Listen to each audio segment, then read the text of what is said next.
नाशिककरांनो, मी Harshad Bhosale foundation अध्यक्ष. मी तुम्हाला सांगतो, नाशिककरांना महत्त्वाचं आव्हान आहे. आपलं गंगा धरण हे 75% भरलेलं आहे. सर्व नागरिकांना आव्हान आहे, कोणी कृपया घराच्या बाहेर निघू नये. पूर कोणी बघायला येऊ नये. धरण अतिशय जास्त प्रमाणात भरलेलं आहे. वाहून जाण्याची शक्यता दिसते. नाशिककरांनो, घरात बसा, चहा भजे का, कोणी बाहेर येऊ नका. धरण 75% भरलेलं आहे. पाण्याला अतिशय जोर आहे. कृपया नाशिककरांना सतर्कतेचा इशारा, कोणी घराबाहेर निघू नये. पाण्याचा वेग हा वाढतच चालला आहे. काल रात्रीपासून आपल्या नाशिक शहरामध्ये पावसाने ही जोरदार हजेरी लावलेली आहे. त्या पाण्याचा वेग हा वाढतच चाललेला आहे. तसंच सर्व नागरिकांनी या ठिकाणी पाणी बघण्यासाठी गर्दी केलेली आहे.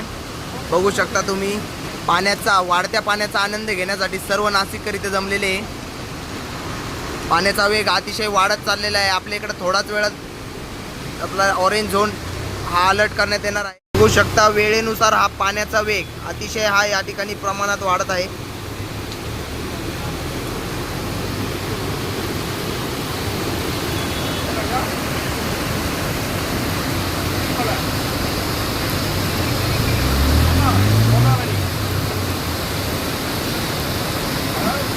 सर्व नागरिकांनी पाणी बघण्यासाठी गर्दी केली.